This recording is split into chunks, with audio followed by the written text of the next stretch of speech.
Once you've ruled out the impossible, whatever remains, however improbable, must be true. And it is not a question of a little occultism or a touch of mysticism, Mr. Denton. It is vampires, and there's a host of damned souls at Pelham House. Thy father's spirit, doomed for a certain term to walk the night. Here, the old gods aren't dead. And what of the true God? He's dead. He can't complain. People assume that time is a strict progression of cause to effect, but actually, from a non-linear, non-subjective viewpoint, it's more like a big ball of wibbly-wobbly, timey-wimey stuff. You're listening to Paranormal UK Radio. Hello everybody, this is Paranormal UK Radio, the flagship show on the Paranormal UK Radio Network. I'm your host, Irene Allen Block, and as usual, with me tonight is my tea boy, Marky Johnson. You know what? Keep that up. You can get your own damn tea. Oh, you wouldn't know how to make a cup of tea if you tried. You sip your tea with your little pinky in the air. Yes, of course. Okay, yeah. Don't need it getting in the way, do you? Yeah, well, over here we drink coffee. And since I moved to the East Coast, I learned to say it the way they say it here. Coffee. Coffee. Not coffee. Coffee. Coffee. You got to throw an "wah" in there. I'm having coffee while walking the dog. Well, I'll have tea while I walk the dog. Okay, you do that. Yes, okay. From a china cup. Uh-huh. And if it's a china cup, people, the proper way to make tea is milk in first, then the tea. But if you're drinking it from a mug and you're using a tea bag, plonk the tea bag in, pour in the water and put the milk last. There you go. What about lumps of sugar? 2. 2 lumps. 2 lumps. Always 2 lumps. And what type of tea? Well, I like it. I'll tell you what, one of my favourite is English breakfast. Earl Grey, it depends. Maybe in the summer, in the garden, some Earl Grey with some strawberries or crumpets or whatever, you know? Playing croquet. Lost you now, haven't I? Yes, we play croquet in my garden. Yeah, hey, we play croquet over here too. Yeah? Yeah, you know, when you're 5. You think it's something to eat? No, croquet with the balls and mallet. The balls and mallet? Yeah. Okay, yeah, all right. And then. the wickets? Okay. Right. So, the hurricane. Come on, Mark. The hurricane. Oh, yeah, that was bad, wasn't it? That was really bad. I hope everyone's all right. You know, I know you lost a few people. Lost their lives, but the hurricane is hit pretty hard, and you know, there's a lot of video footage coming out of it.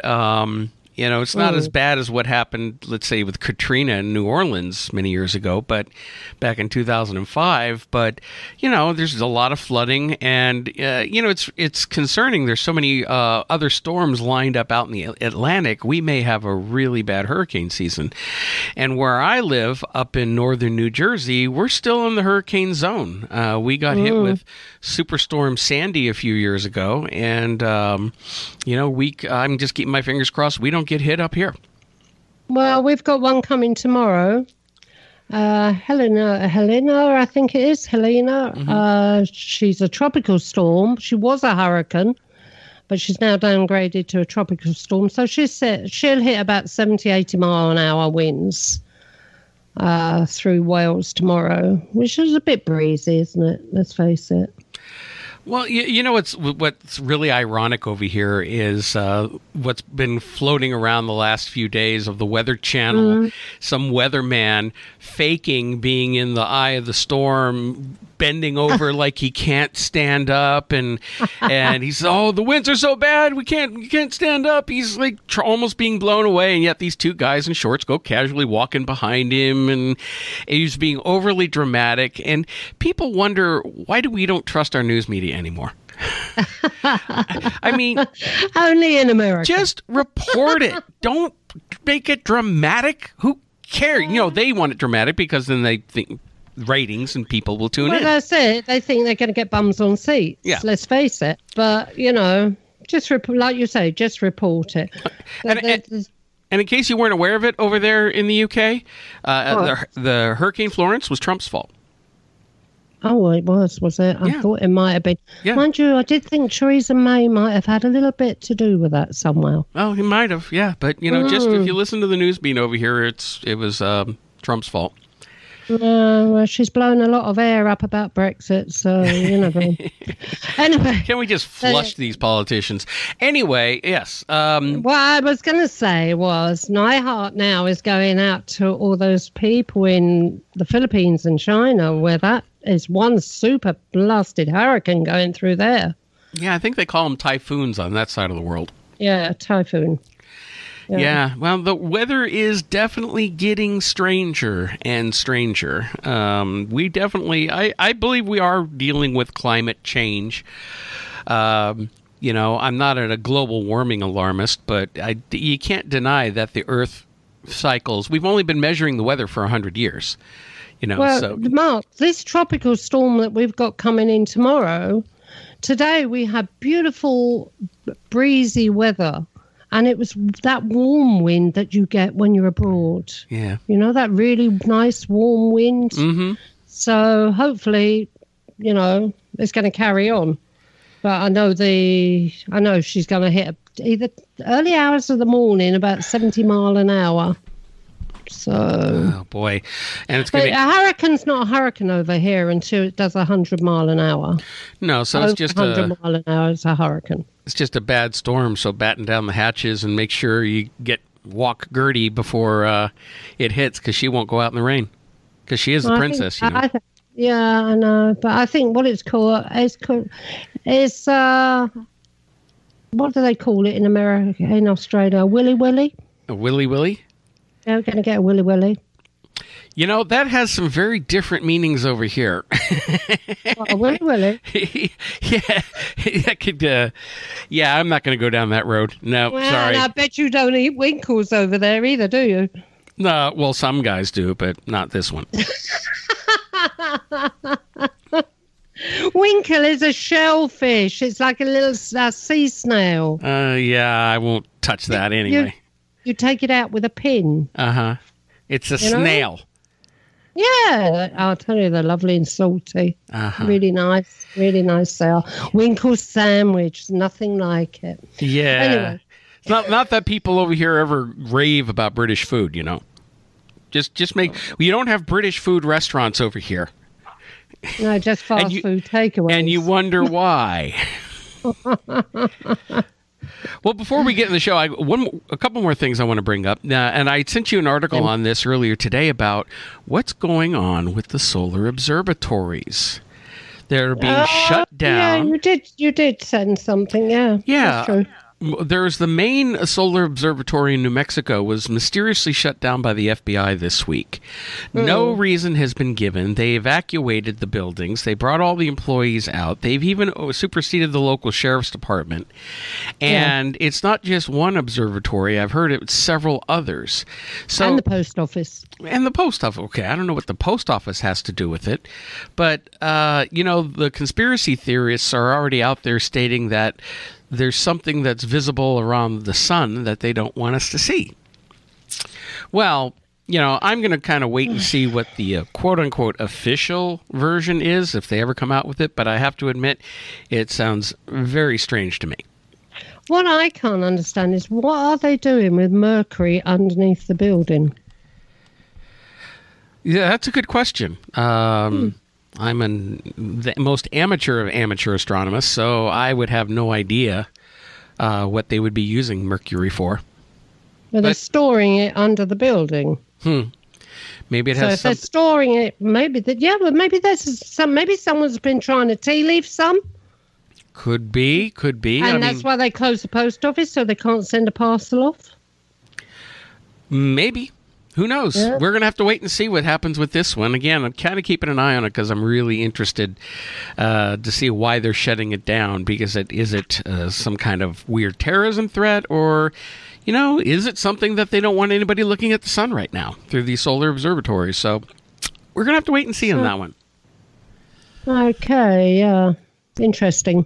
Anyway, what else was it you wanted to say, Mark? One more thing, and then we'll get into the show, is I wanted to remind everybody that starting tomorrow night at 11 p.m., both Greenwich Mean Time and Eastern Time, here on the Paranormal UK Radio Network, I'll be premiering my brand new show. Oh, I forgot. Yes. Gee, thank you for being so invested in it. Well, you know. Yeah. Well, I get overexcited at the weirdest thing. Well, I will mention to everyone that, I had mentioned what the premise was going to be last week, but I've changed it a tad. It's going to be called Shamanic Reality. And basically, each week, 1 hour show, I'll be having guests, and we'll be talking about aspects of shamanism, how it relates to our modern world, and certain concepts that fit right in with other paranormal types of concepts and other types of strange things, and just brings things in from a new perspective. So that will be Shamanic Reality starting every other Thursday, starting this Thursday night on the 20th at 11 p.m. Greenwich Mean and Eastern Time. Yeah. There we go. I'll have to listen to that one. Yes. Oh, well, I'll listen to it before it goes out anyway, but never mind. Yeah, if it's really bad, we'll put a laugh track to it. Yeah. Or just record yourself cackling in the background and I'll insert it in. Yeah. Oh, no, I'm sure it'd be very, very good. Okay. Yeah, of course it will. And, Mark, one other thing. Yes. We need help. Oh, yes, we do. We do. Yes, we do. We mentioned this last week, and for anybody listening, we are taking applications. We're opening for anyone who may be interested, who is technically inclined. You got some time on your hands.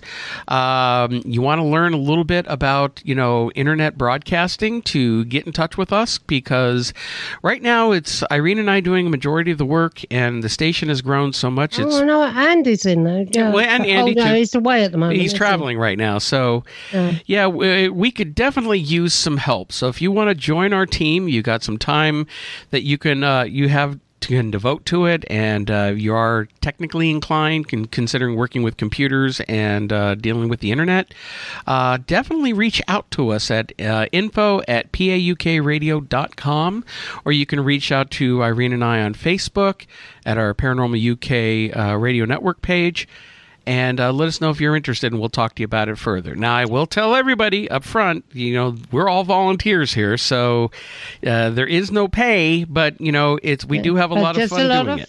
We do have a lot of fun doing it, and you gain some really good skills. So get in touch with us if you're interested, and we'll chat more about it. Mm-hmm. That's brilliant. Okay. And also, we could do with somebody that's good at emails or can send out emails and things like that. I pay, the clerical side of it all. Do an email blast, for reaching out to certain people, and some advertising. That would be great too. Yeah. Yep. Fantastic. Okay. Right. Let's get on with the show. Who have we got tonight, Mark? We are talking tonight with Brendan Shay, and Brendan is a paranormal investigator, radio show host, and he's asked to come on the show tonight, so we're going to talk to him about all the strange things he does. Brendan, welcome to the show. How you guys doing? Doing pretty Hello, good. Brendan. Thank you for joining us. Want a cup of tea, Brendan? Oh, I'd love me a cup of tea. Oh, good. Can you put your pinky up? Yes, I can. Okay. I'm actually pretty good at that. Actually, I heard you guys talking a little bit before, and you were talking about drinking the coffee. That's how it's said in my family. Like, we're all from New York originally, and we always get a cup of coffee at night. So, yep. Mark, you said it the right way. Yeah, well, I've been out here 18 years now. I grew up in Los Angeles, so I moved from one coast to the other. And I always make fun of my wife and her family and people out here when they talk about walking the dog or opening the door. Yeah. So he's bilingual. He can talk Los Angeles and New Jersey. Yep. New Jersey, New York. Okay, how do you say... People say, You ever hear him say, "Hey, I'm walking in." Close enough. Forget about it. Yeah, forget about it. It's fungoon. Yo, Vinny, what the F? Yeah. Oh, good Lord. So, Brendan, now you are a paranormal investigator, and tell us a little bit about yourself and your team, and a little bit about your background for our listeners. Yeah, I'm 37 years old. I live in the state of Ohio. I've been actively investigating the paranormal field now for going on 11 years. I've been with teams on and off, and I just joined a team that does a web series called Resident Undead. It's been on, the internet airwaves for about 8 years, going on 8 years now. But I had experiences my whole life as a kid. Like, I used to have weird things happen to me all the time, and it used to freak me out, but I wanted to learn more about it. So anything that I could read or get my hands on that was, in that realm, that's what I did. And, I wouldn't say I'm sensitive. People say that about me, but I think it's more empathic, but I try not to really let that known, you know what I mean? So it's not something that I've tapped into too much or I follow, but, I've had weird stuff happen to me my whole life. My mother passed away in 2003, and I hadn't had anything happen to me in a long time. I guess when I was a teenager, I just kind of shut it off. I don't know. But after my mother passed away, I started having all this stuff happen to me that had to do with her. There was nothing else it could have been, nobody else it could have been. So it just got me down that rabbit hole to where I wanted to learn as much as I can and figure this stuff out. So that's kind of the journey I've been on. And on the journey, I've learned a lot of tech stuff. I've, done a couple TV shows. I do a lot of radio interviews, but I've also hosted radio shows. I've been on a couple TV shows. I've been on a couple web series, and now I'm with Resident Undead. And we have a pretty good production. We do all our own production, our own editing, and we get to go to some of the creepiest places in the United States. And, we own a 72,000 square foot a seminary. It used to be an asylum up on Lake Erie, which is a very northern part of Ohio. So, this is the best journey I think I've ever been on. God, if I owned that, I'd move into it. Yeah, we talk about it all the time because after we started doing stuff there, they started calling us the asylum rats in the town. Yeah. But, we talk about if it ever ended up like The Walking Dead or something, we would just put walls around it and we'd all live there and become a hippie commune. Okay, so you have a lot of fun then. Oh yeah. It's we're in the whole aspect of saving history. That's become a huge part, especially of Resident Undead. And we have this amazing group of volunteers who they come to these buildings on tours and stuff, and they just fall in love with it, and they see the love that we pour out, is trying to save these properties. And we just start meeting people and they start volunteering, and we couldn't do it without the people we have. But it's the same. It's a volunteer basis, and everybody loves the history, loves the building so much, and loves the fact that it's not being torn down, that it's being saved, and they can be part of that history now. So I mean, we love it. It's great. So what do? You all put money in to buy these properties, or what? Or this property? What we try to do is this property was a private sale, but the previous property, the director of our show and my best friend Adam Kimmel, he had another property called the Randolph County Infirmary, which was in Indiana. It was in Winchester, Indiana. Yeah. And he ended up through some shady dealings with the other, co-owner. He ended up walking away from that property, and him and his dad, they went and found this other property and they bought it. But some of these properties do work is that they are government owned or, state owned. And sometimes they just want to get rid of these buildings, but they don't want to tear them down. So they'll do a sale where hey, we'll sell this building to you for $1. These are the stipulations you have to meet in a certain amount of time, but we'll sell it to you for $1. And then basically you get this property, and, it's almost like a loan, but it's not. My mouth has just dropped open. Yeah, I'm just thinking how many I could buy out there.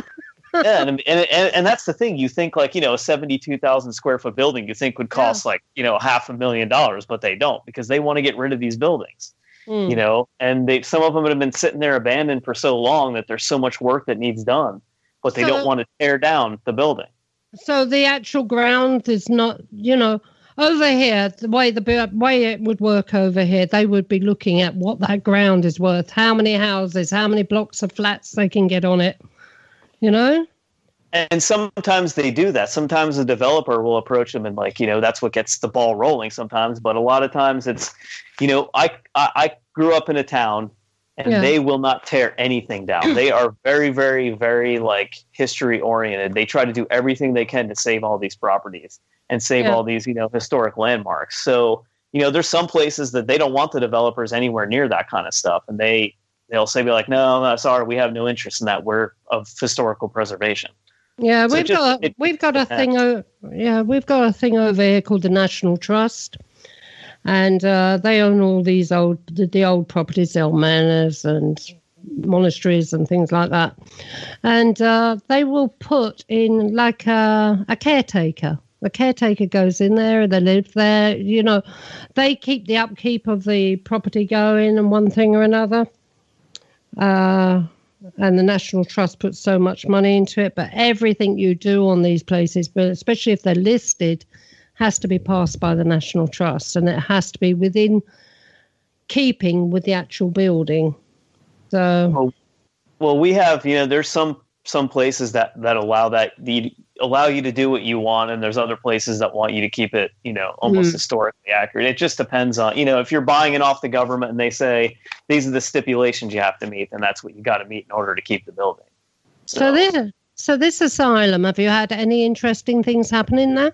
This asylum is very, very haunted, and that's the other part of it too. We are ghost hunters, and we go into these historical properties and we save them, and we also get to experience the hauntings of a lot of these places that were, we got another one in the works we're trying to get. And actually there's a meeting going on tonight, a commissioner's meeting that my friend is at. But this asylum, Madison Seminary, it's got a very unique history to it. And it is very, very haunted. And okay. Tell me something. Tell me about it. Well, you say, if I can go over a little bit of the history of it. Yeah, I was going to ask if it has a unique history. That's something I'm very interested in when I go and investigate any property to find out what is the history of the location. Yeah, this location, it was actually a wooden frame structure, and in 1876 it was built into almost like a school. And when it was a wood frame structure, they called it the seminary, and actually, a lot of Christian ministers would come after they finished school, would come out of this place. But they built another structure, and it became like a school for Lake County, which is, like I said, Lake Erie is on the very northern part of the Ohio border, just, right across from Canada. And so they wanted to educate a lot of these people in that area, so they built the school. And when the Civil War ravaged the United States, they had a lot of displaced people, and especially the women and children who would lose their spouses in, battle, and they had nowhere to go. So this became a home for these people, and the Women's Relief Corps actually bought it, and they housed a lot of these displaced people. And we have actually a couple spies for the Civil War who actually lived and died there. Mary Truesdale, she was a Civil War spy. But the most famous one that we have is Elizabeth Stiles. And Elizabeth Stiles, she was not your typical woman of the time. She was very outspoken. She was very political. There was a story that goes that, and this was the Missouri-Kansas border. This was like the Midwest, almost towards the West. And they were still not very sure which direction they were going to go. Were they going to secede to the Confederacy, or were they going to stay with the Union? So one day she was a school teacher, and she went outside and she hung the Union flag proudly in front of her schoolhouse, and there was some Confederate sympathizers. They belonged to this gang called the Quantrell gang. And they seen her do that, and they threatened her, if we see this flag raised here again, we're going to kill you. Yeah, we're going to kill you and your family. Quantrell gang, would that be Quantrell's Raiders? Yes. Yeah, they were a very, very bad bunch. basically outlaws fighting for the Confederacy, and Yes. they were known for a lot of barbarism back during the war. And what actually happened is that they came upon an encampment of Union soldiers. They slaughtered all of them. They put their uniforms on, and the next day they approached the Stiles farm, and they knocked on the door. And Mr. Stiles answered the door, and they said, "What are your politics?" And he said, "Union." And they shot him point blank in the face. Oh. In front of Elizabeth and their children. And then as he hit the ground, they shot him again. And the famous saying for Elizabeth Stiles was she started to run away. And as one of the guys raised the gun to shoot her, the captain put his arm in front of the gun and said, "Don't shoot her. She's too pretty to shoot." So that became like the main quote when they talk about Elizabeth Stiles. But she became a nurse in the Civil War, and then she was asked by President Lincoln himself to become a spy for the Union. So she traveled throughout the South, and she was disguised as an old woman, and she took her daughter with her, and her daughter was disguised as her granddaughter. And eventually she was captured, and rumor has it that she was actually convincing enough to these captors that she told them she was a spy for the Confederates. Yeah. And she bartered her way out of being captive, and they actually gave her supplies, horses, food, ammunition, that kind of thing for her quest. And as the years went on, she basically was outed as being a Union spy. So she retired to live with her son.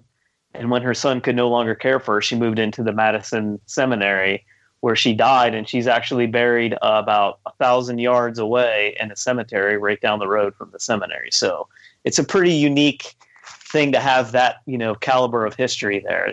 But later on, they built another structure on that building. So it's actually two buildings. We call one the Civil War wing and the other side Ohio Cottage. And that building would go on to house almost like a retirement community, basically in the 40s and 50s for elderly people. And they also would have the Marysville Women's Correctional prisoners actually volunteer there. And they would live on property and take care of some of these people who live there.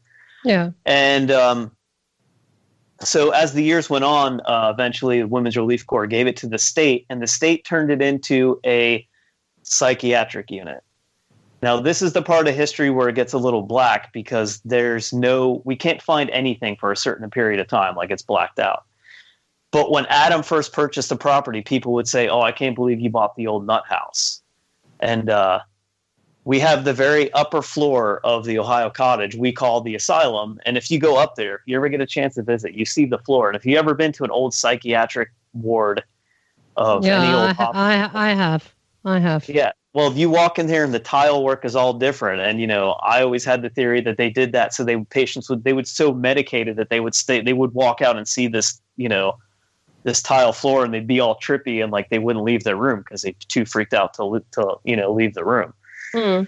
But it's a dark period in the history. We can't really find a lot, and we just actually found an article the other day from the Ohio Historical Society where they said yes, in the 60s that definitely was 100% a psychiatric unit. So Madison is one of those towns too, where it's a small town, everybody knows each other, and they try to keep that the dark secrets buried so it doesn't ruin the reputation of the town.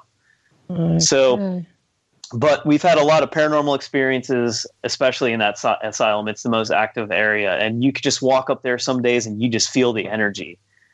We have a lot of disembodied voices, a lot of apparitions are seen up there, a lot of shadow figures. We actually had a tour guide. She walked into one of the rooms in the middle of the tour. She walked into the room and basically fell to her knees and said, "I just got punched in the throat." And this tour guide did tours on a daily basis and was never when they had an experience, you do this for so long, you're in this haunted building, and stuff happens all the time around you. You're just "Oh yeah, that was a voice. I heard it." You just go about your day. So you're used to it. And when it's a physical attack, they weren't faking that attack. So, but yeah, I mean, it's got a lot of history of hauntings. It's been on a couple TV shows, and actually we're going to be on the Travel Channel here in a few weeks on a show called America's Most Terrifying Places.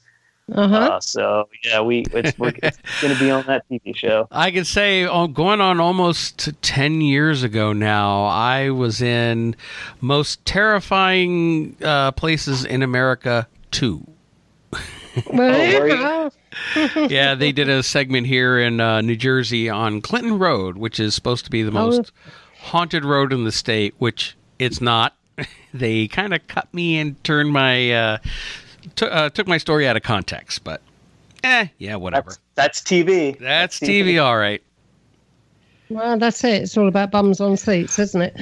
So, has there been any, besides this lady getting punched in the throat, has there been any other violent attacks there, or any feeling of really something really evil?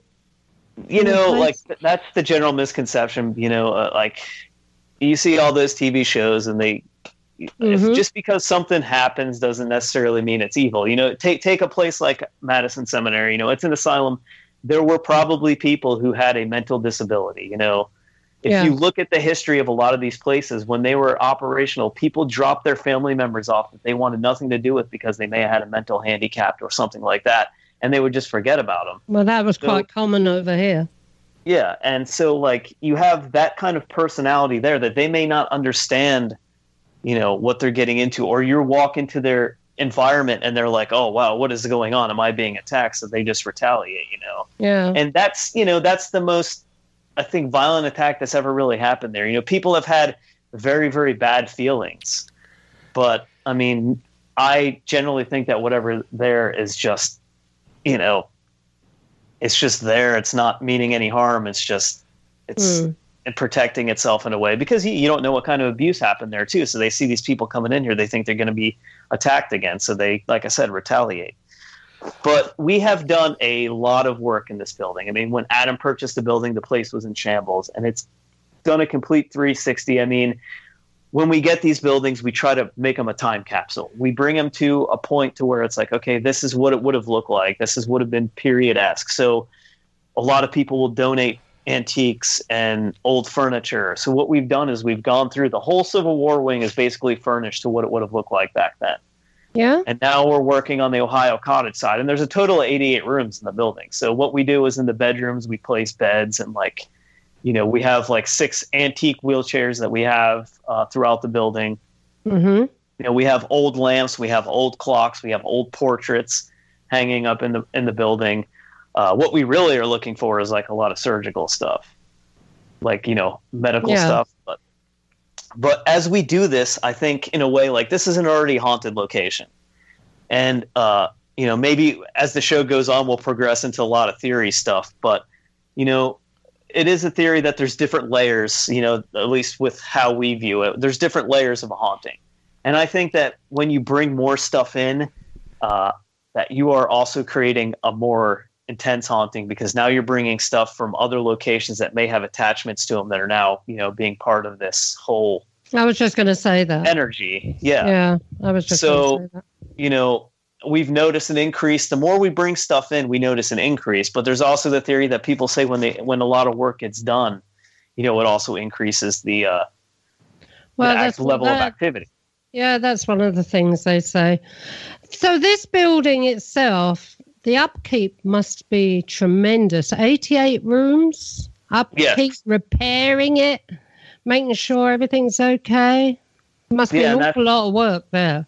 You know, it is a lot of work. And this whole summer, you know, we got behind on editing for episodes of Resident Undead because we had to put a fire alarm system. It was court ordered that we had to have this fire alarm system put in or they were going to shut the building down. Mm-hmm. So, you know, I'm an electrician by trade, so I was able to, you know, do that kind of work. And, you know, I've done a slew of I have a whole construction background. So, you know, we have this amazing army of volunteers and everybody has their own little individual skill that they bring to the table. So it's amazing when you put all these people together, what you can accomplish.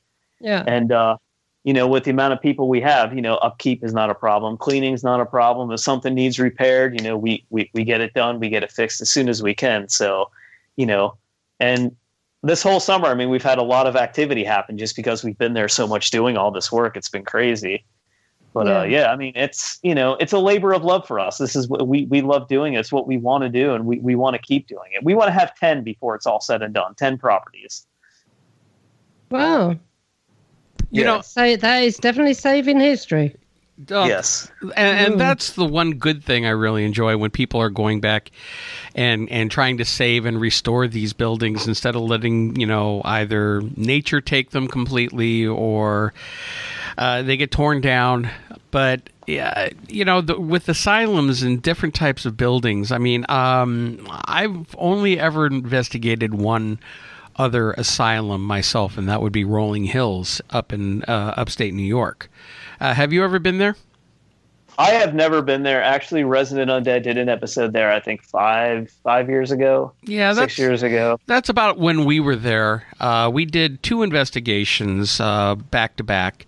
2 different years back to back. And I will say that location was one of the most haunted, active locations that we've ever encountered. From disembodied voices, people were seeing shadows, unexplained bangs on the wall.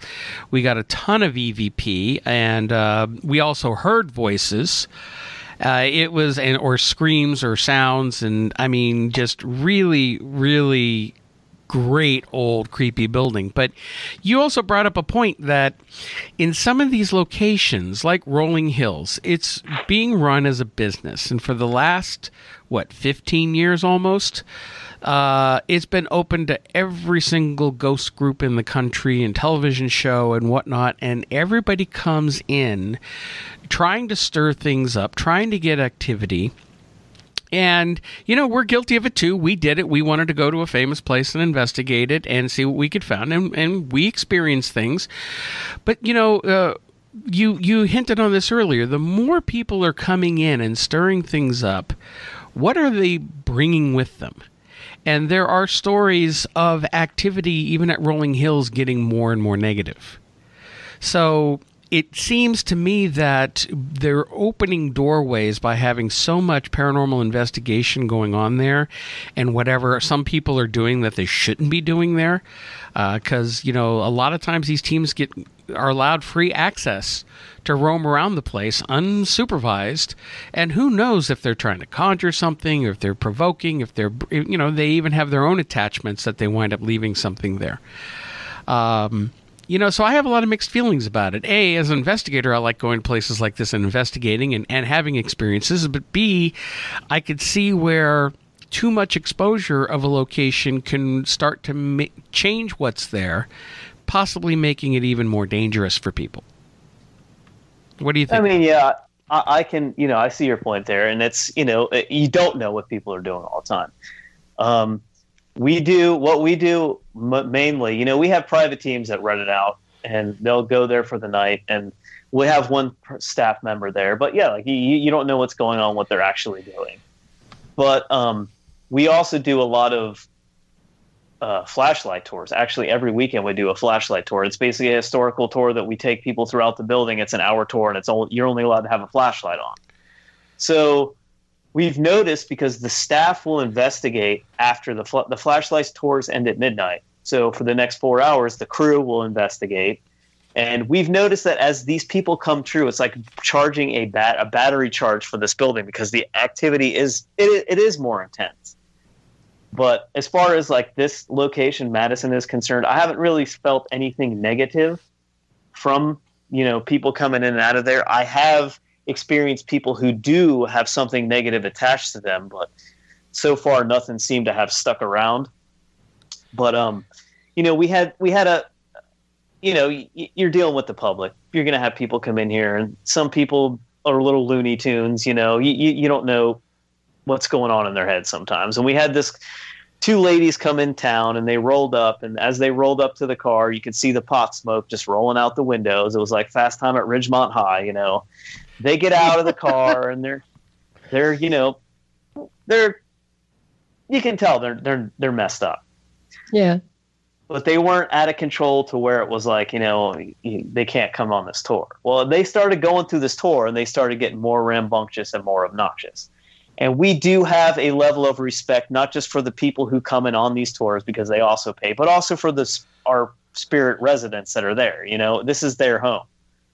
So as these ladies are going through the tour, they're asking questions like, where y'all keep your heroin at? You know, that kind of stuff. And it got to the point where I was like, okay, you know, you guys got to go. They were being very disrespectful. And we kind of pulled them to the side and made it like, hey, you know, you guys are being a little disrespectful to these, what's going on here. So the owner, my friend Adam, comes out after the tour and he tries to take him to the side and say, hey, can we talk about something? And the lady just loses her mind, right? She starts screaming and yelling, and Adam's like, okay. And being the big-hearted guy that Adam is, he says, I'll give you your money back plus some money for gas because it took you a little bit to get here. Well, the lady started losing her mind, so Adam's like, just get out of here, you know? And that's the only problem we've ever had. Like, we've been doing this pretty much a year now, and those are the only people we've ever had trouble with.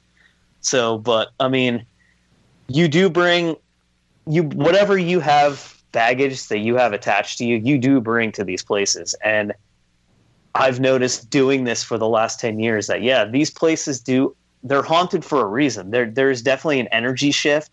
And I think that you can, whatever you bring in, you are trapping that energy there. Well, you know, it's like when you see the television shows now, I have no problem with admitting it. My guilty pleasure favorite show is Ghost Adventures. Love it or hate it. You know, whatever it is, you know, I watch that show all the time, and I'm picking it apart because, you know, they get to me, and I know a lot of people claim, oh, they're fake, and I not necessarily. I will say they're doing everything wrong, and they misinterpret a lot of stuff. But what I think is happening is they're one of the reasons they get so much evidence is because they've got attachments following them to everywhere they go.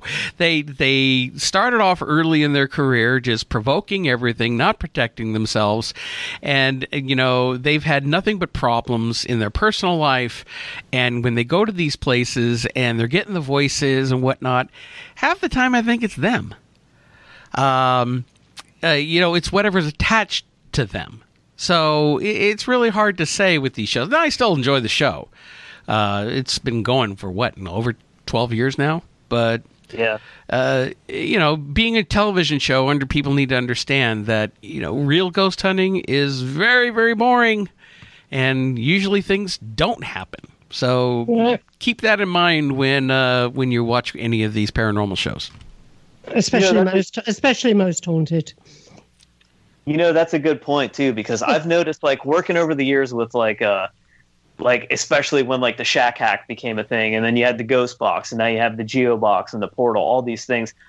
I worked a lot with the Geo Box, and I've noticed that we'll get activity, we'll get voices come through there that have nothing to do with the location, because we'll get the same exact voice saying almost the same kind of thing or asking for a certain person in different locations. So you definitely, I do 100% think that you have something, you know, attaching itself, you know, certain people. I always have that theory. This is what I've told people before, you know, people will ask, have you ever had something follow you home? And I say, yes, it's happened quite a bit. And I don't think it's anything negative attaching itself to me. I honestly think that I am asking these people, do you need anything? What can I do for you? What kind of message can I convey?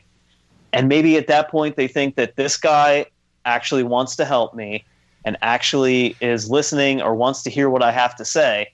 And I have no way. I'm trying so hard to get his attention. I don't know how. So I'm just going to stick with him till I can figure out how to get his attention. You know, and I've had stuff follow me home. I've seen it. I've heard it, and it lasts maybe a week or two, and then it's gone. You know, and I can't say what that is, but I do 100% am in agreement with stuff does follow you from location to location. With that being said, tell us a little bit about your own earlier experiences. Before you joined Resident Undead, you've been investigating for a long time. What types of personal experiences did you have that made you interested in this type of work? I was an infant. Not an infant. I was probably 3 years old, and I was in Staten Island, New York, and I remember our apartment that my parents had. It was just me, my brother, and my sister at the time, because I'm the oldest of 12 kids. But my brother and I shared a room, and he was actually in the crib. And there was no apartment building behind us. There was, we were the tallest building on the block. And I remember seeing this shadow on the wall. And it was like a man sitting in a rocking chair, and he's rocking back and forth. And then a little kid shadow jumps on his lap. And I remember this vividly to this day, because I slowly pulled my blanket over my eyes. You get that paranormal force field that you start to raise above your head when you're a kid. And I remember watching them back and forth. And the thing that stuck out to me the most was like the old man's foot was tapping, and the little kid's foot started tapping on his, but it was like out of sync. And they were kind of like smacking against each other. And that, I forgot about that for years. So I was probably about 12 or 13. And, I was with some friends telling ghost stories. And I was like, holy crap, that's weird. And like I said, I would read everything I could. Just the whole zeitgeist, UFOs, Bigfoot. I'm a huge Mothman, believer. And I just read everything I could. And then I went on my first paranormal investigation was this lawyer's office in Central Ohio.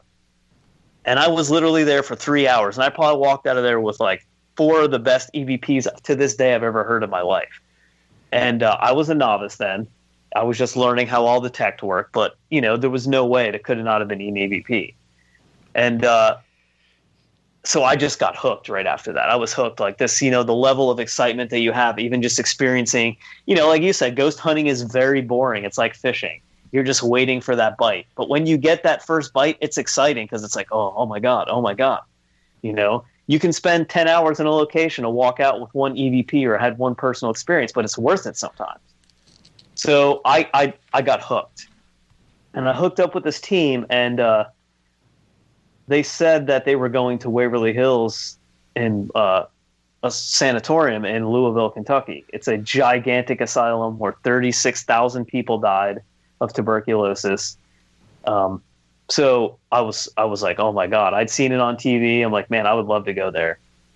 Well, he said, we got room if you want to go. So I started working with this team, and I won't mention their name because we had we had some words. You had a bus stop. Yeah. Been there, done that, got the t-shirt. Yeah.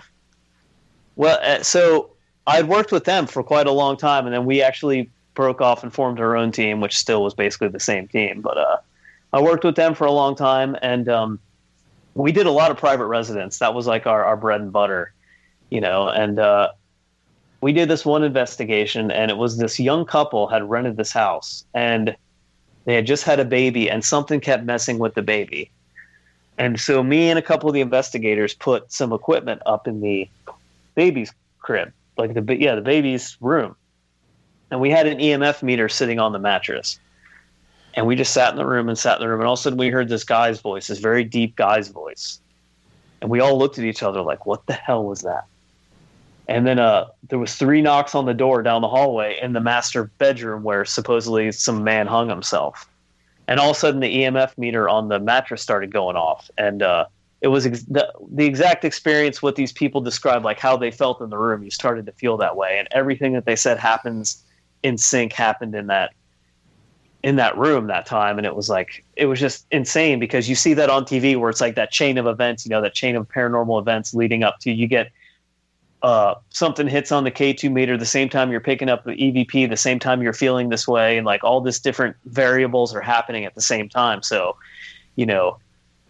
when I realized this and I heard the disembodied voice, that became the most intriguing thing to me.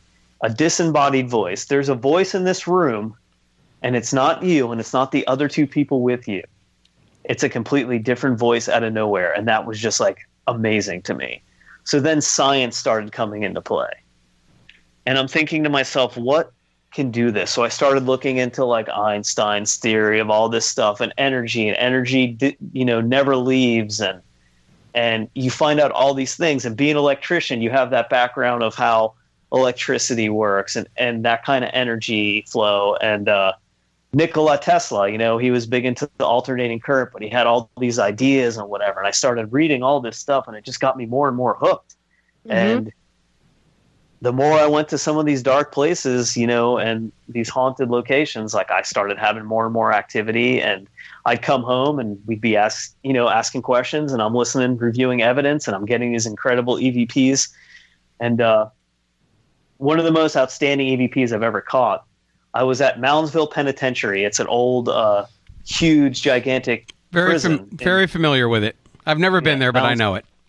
Oh, it's amazing. I mean, that's what they shot they shot the Shawshank Redemption there. No. They shot the Shawshank Redemption at Mansfield Reformatory. Oh, Mansfield. That's right, not Moundsville. Yeah. I get the two confused. My bad. Moundsville is in Moundsville, West Virginia, and it's a town they call Moundsville because it's surrounded by a ton of Indian mounds. But this was a very violent, notorious prison, and you can actually walk into this prison still, and you still smell the piss. Like, it still smells like an old prison. It's gross. But they had this, as every prison does, it has maximum security wing. And we're down there in the maximum security wing of the prison. And for funsies, they thought it would be funny to lock me in one of the cells by myself. So they closed the door, and I'm sitting there by myself.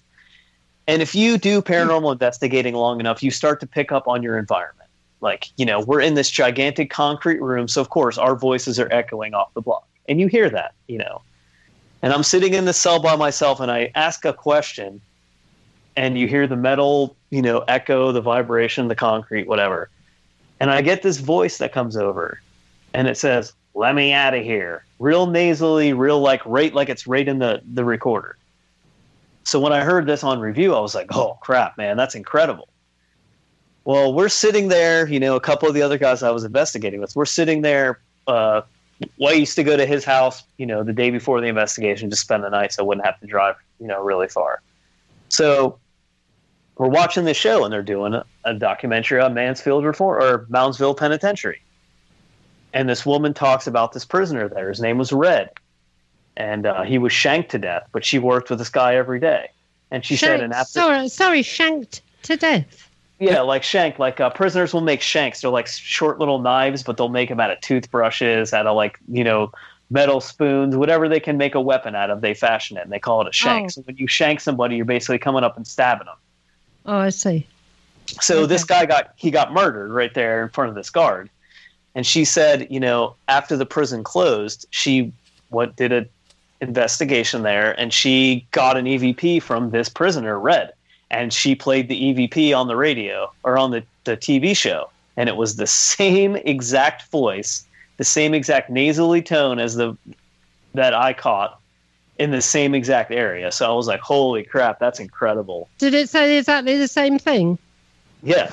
No, it didn't say the same thing. It was the same exact voice, though. Yeah. So, So obviously you heard this Red. Oh, yeah. Red. And that's what we thought. We were like, because I looked over at my buddy at the time, and his jaw dropped. He's like, "That's the same exact voice," and I was like, "I know." Oh, amazing! So, how many asylums have you actually investigated, and how many penitentiary? I can't say the word. Jails. I actually do. I used to run tours. I used to help one of my friends run tours at a jail in Central Ohio called the Old Licking County Jail. And it's a county jail. It's smaller, but it has a really dark history. Yeah. And that place is really haunted. I mean, I spent a lot of time there. I've investigated Moundsville a few times, Mansfield a couple times. Mm-hmm. And that's about all the jails and prisons I've done. Asylums, I've been, a lot of sanatoriums. I've been to Waverly Hills, Madison Seminary, of course, Pennhurst Asylum. In Pennsylvania. That place is gigantic. Yes. And it's got a really dark history too. They actually, a news crew went in there and did a story on the place and how these people were being treated, horribly. And the state came in and shut it down. Yeah, I remember that documentary. They focused a lot of that when Ghost Adventures was there. They played a lot of that footage. Yeah. And it was really, when you go to some of these places, especially if you've seen the documentation like that, and you're standing in this hallway where this kid was there naked, shivering, just being treated poorly, being abused. It's hard to describe. You know what I mean? You feel that energy still there. It's staining the walls. And So that's why it's important to go to even visit these places, even if you aren't into, the whole haunting part of it, just to visit these places to experience, what our history used to be. Like, that's why it's so important. But, people don't think about that kind of thing happening in America because we're so, in my opinion, indoctrinated from such a young age. But, some of the horrific things that we have done to people, for the mentally ill, for, other races of people, expansionism going back into the 16th, 17th, and 1800s, and how we, it only has been very recently, within the last few decades, that places like these asylums, mental health, and other types are being turned around and trying to not, get rid of that stigma of absolute hellholes that they really were. Yeah, they were over here as well, but a lot of air asylums have all been destroyed, demolished. They demolished all these beautiful old buildings, mausoleum-type massive buildings, to make housing estates. And that sucks. I mean, that's that really sucks. And and this is just my opinion. Over here in the United States, there's been a lot of turmoil in the news about tearing down these statues and monuments, especially that has to do with the Confederacy. And my opinion on that is this: like, yes, America also has a dark history. You know what I mean? We treated people horribly. We treated the African American community horribly. They were slaves, and that that's just, no man should own another man. I mean, it's just everybody should be free. But I look at, like, in Austria, or was it Poland, where they still have Auschwitz, as a memorial, saying like that we cannot go back to this. We keep this here as a remembrance for all these people who lost their lives here, and just to remember that human beings can be terrible people, can be terrible, can do terrible things to each other. And they do terrible things to each other every day. And they don't tear it down because they want you to remember, remember that we can't go back to this history. And I feel the same way here. You see some of these statues and monuments, and they stood for something that a lot of people don't believe in anymore. And it shouldn't be torn down, because I think you got to remember we can't go back to that. Yeah. History is history, but again, I'm going to try not to get on my soapbox here, because as a student of history, what the modern generations fail to understand when they're ripping down these statues, screaming racism, what the Civil War was really fought over, and slavery was only a very small part of it. It was an important part, yes. It was definitely a big political divide between the northern cultures and southern cultures. But, it wasn't that the South was all racist and the North was all good. The North was insanely racist, too. I mean, don't forget the right after Gettysburg, the New York draft riots, where New York City erupted in violence because of the draft. And who did they go and start killing and burning down? Blacks and blacks businesses. And there was racism was horrible everywhere. So you can't just point fingers at one side and say, well, they had slaves. Well, the North had slaves too. They had slaves, they had indentured servants, and while it was phased out in one economy, it was kept going in another because they couldn't find a way to get around it. And, yes, and there was attitudes at the time that black people were not human beings. But you know what? A lot of Northerners had that opinion too. So the war was fought for so many different reasons, and we have to respect both sides. Both sides believed in what they fought. And this is where I get so infuriated with people who try to rewrite history and revisionist history. And, I find that offensive, so we're going to tear it down, and pretend it didn't happen. Well, you know what? Those who forget history are doomed to repeat it. Yep.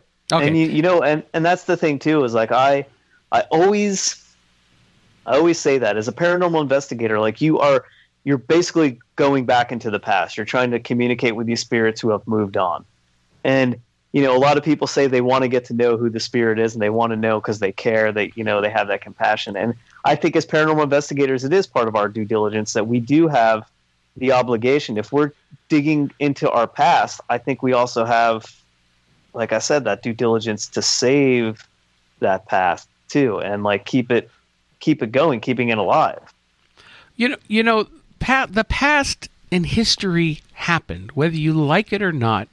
It happened, and I look at history as something we need to learn from. Learn from your mistakes, move forward, try to better humanity, but, you know, don't tear something down just because you find it, offensive. Well, you know what? There was a lot offensive in the past that wasn't considered offensive back then. And now everyone, you know, the mood of society and the media constantly pushing certain agendas to change history and pretend it didn't happen. So I just find it, again, that's my soapbox. I'm going to get off it now. I'm going to shut up. We're going to talk about the paranormal. But this is why I just think it's so important that we remember our history, the warts and all part of our history.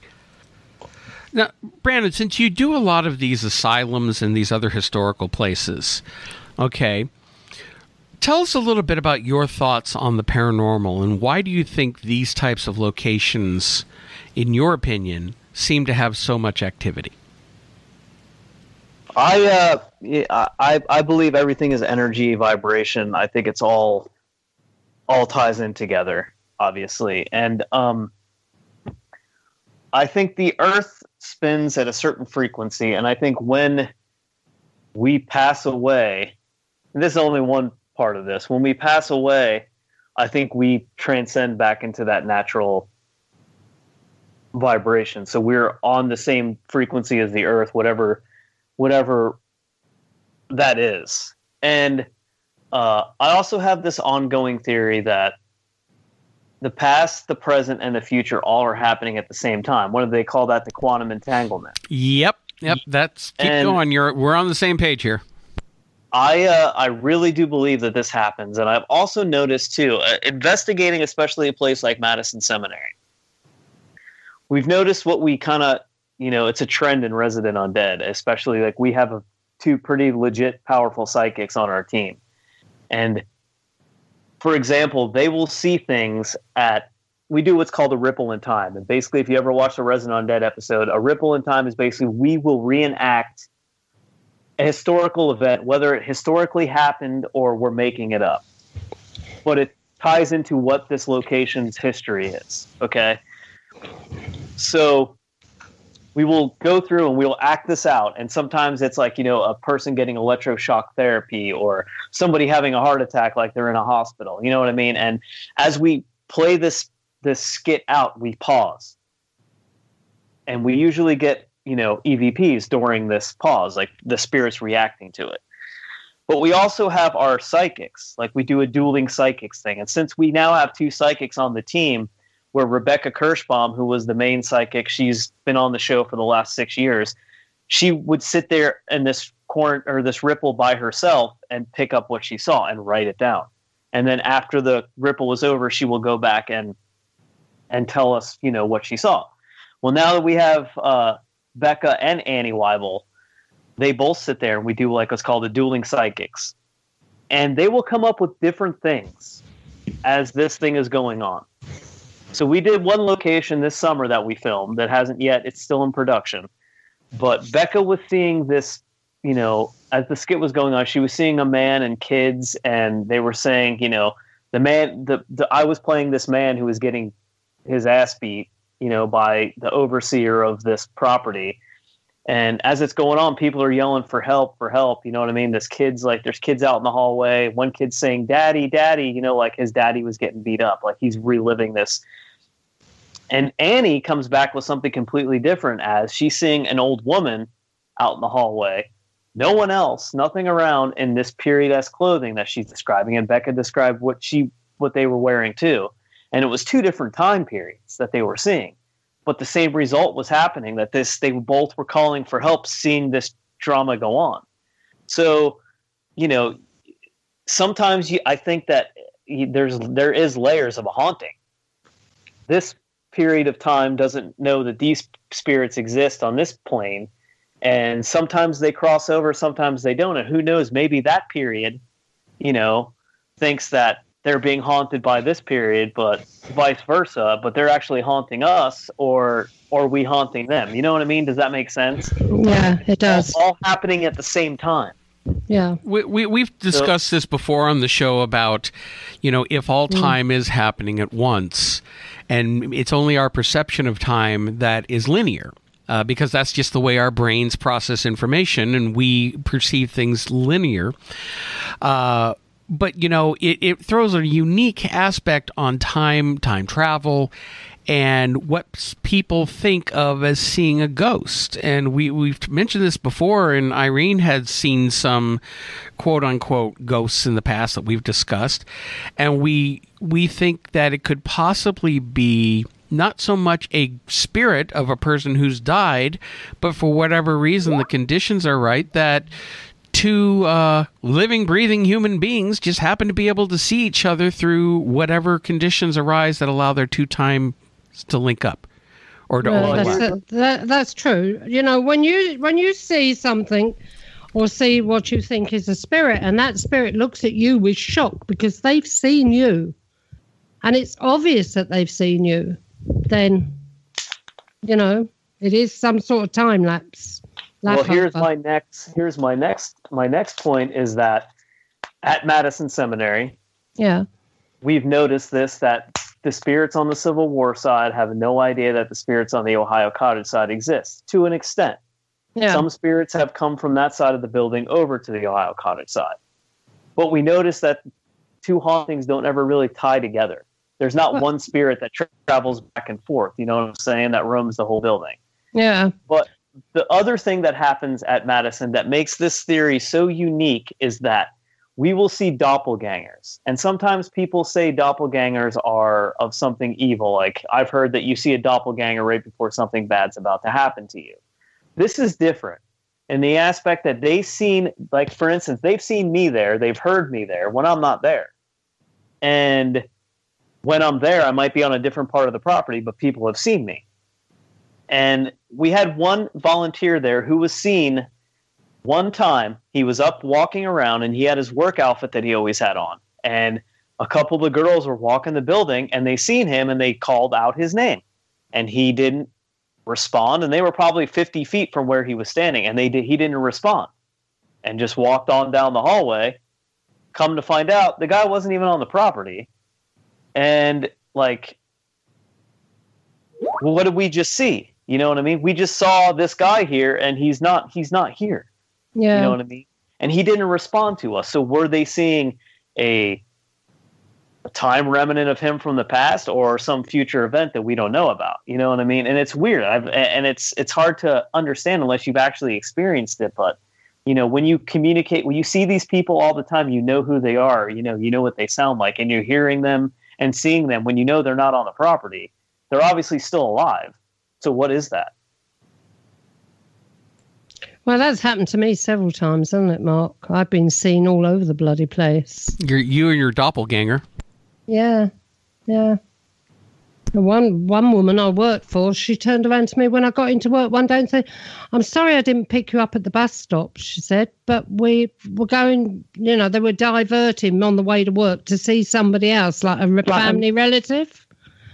And, of course, where they saw me at the bus stop was one side of London. Well, I live on the other side of London.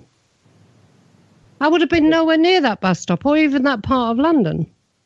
So, this also goes to what you and I were talking about a little bit today before the show. You were not only talking about time, but there's also aspects of alternate realities. And we've mentioned this again on the show before about different, one of the theories out there is that there are multiple versions of this reality with multiple versions of ourselves playing out very similar roles, but there's variations from, like, Irene has mentioned, we talked about it on the show before, where she has dealt with different versions of me. in a few of them. In one of them, I smoke, and I don't smoke. Can't stand smoking, but I do in that version. You did in that one. Yeah. Well, I have a very good friend, and she's a pretty renowned psychic, and she is the real deal. And she has that like almost Doctor Strange ability. You know, if you've seen Infinity War, the Avengers, the Marvel movie, Doctor Strange does something in there where he sees about 4 million timelines all at once, right? Yep. And I 100% do believe that we have, you know, there's different timelines. Like, because, like I said, Becca. I have today just written all this in my book that's coming out soon. The whole lot. What you're just saying, I've written it. Well, my good friend Becca, she can attest to this because she has seen things that have come true and things that haven't come true. And I don't think it's maybe a certain prediction like her prediction didn't come true. I just think that some event was changed very slightly that changed the timeline. And we have this whole theory about it too, like with all this haunting stuff. Like there are different variations, there are different timelines because I think we have that possibility. I always explain it like you guys see, I'm a huge comic book nerd. Like I love, you know, all that nerdy stuff. And I love Barry Allen. I love The Flash. And Barry Allen created his own alternate reality when he went back in time to save his mother. He created what was called Flashpoint. And when he came back to the time before he, you know, the actual timeline he was supposed to be on, things had changed. So he completely changed the timeline for a bunch of different people. Yeah, I saw that in Back to the Future. Yeah. And I think that's can exactly happen. Well, you know, it definitely it's mind-blowing, and sometimes it's just you get a headache when you try to think about too many versions of it. I mean, we've talked about this before. Whitley Strieber, who wrote Communion and talked about his ET experiences, he had mentioned before that, you know, he had while performing deep trance meditation, experiencing himself in other timelines and other versions of reality. So that's something to think about when people think about, oh, well, why can't psychics, if they see a vision of the future and then it doesn't happen, and they go, well, see, they were wrong. Well, maybe. I mean, look at everyone from Nostradamus to Edgar Cayce, all made predictions of the future. And in some cases it's happened, in some cases it hasn't happened. And that's where we need to take into consideration, well, maybe it did in another timeline. You know? Yeah, I 100% agree. Like, it's kind of crazy scary, like some of the predictions that I've heard that have come true, like even like small little tiny things, like, and then other things were like, well, maybe I know why that didn't happen. Yeah, it's again, this is kind of where, you know, my interest in the paranormal has changed over the last few years, and a lot of the things that Irene and I have done in researching, getting away from the more traditional beliefs of just ghosts being, you know, the spirits of people who died and they haven't crossed over and they're hanging around and whatnot. Not saying that doesn't happen. I think it does. But it's not as widespread as we think, and there are other explanations that are just as strange, or if not even stranger, that we can attribute to some of this activity. I mean, we've even been looking into cases. There's been paranormal cases that we've investigated both in the UK and here in New Jersey, where I live, that we found out over time that we're not dealing with human spirits. Now, I don't go with the whole demonic thing either. They're certainly not quote unquote demonic, but there's something else going on, and we were dealing with areas and locations where it's the land that has something going on. Yep. Where we have multiple houses on the same street, all experiencing things. And that's where I think it's whatever is going on is attached to the land. I mentioned before there was this house my wife and I lived in a few years ago, right here, not too far from where I'm currently living.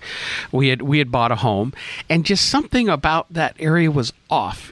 Nothing seemed to work. Nothing we did to the house seemed to work. The neighbors were kind of nasty, and we had people around the area that mentioned paranormal activity. We even had paranormal activity in that house. We moved out about 10 years ago. And then on a whim, I just drove by there the other day. And you know what? Half the houses on my street are empty. Nobody's living there anymore. They're foreclosures. It's strange. And in talking with a lot of other locals and people, a lot of people say that area of town on this one hill, that area, people have been reporting a lot of weird and sometimes negative things, and it's something that's going on the land, not necessarily a ghost or a spirit. Yeah, it could be environmental things too, but what you were getting into, like, you know, doing a lot of this research, like I went down the whole rabbit hole, the zeitgeist of everything, and got into John Keel heavily. Mm-hmm. And John Keel, you know, he's famous for writing the Mothman prophecies. He dedicated a lot of his life to researching cryptozoology, but mostly, like, he's famous for the Mothman. Right. And if you read anything about him, he didn't think that these were, like, you know, people said because there was a bunch of UFO activity, aliens were being seen, but he didn't think necessarily it was aliens. He thought it was interdimensional travel. Just because there was so many eyewitness accounts of these people acting so strange that they saw. They didn't know how to use, like, utensils.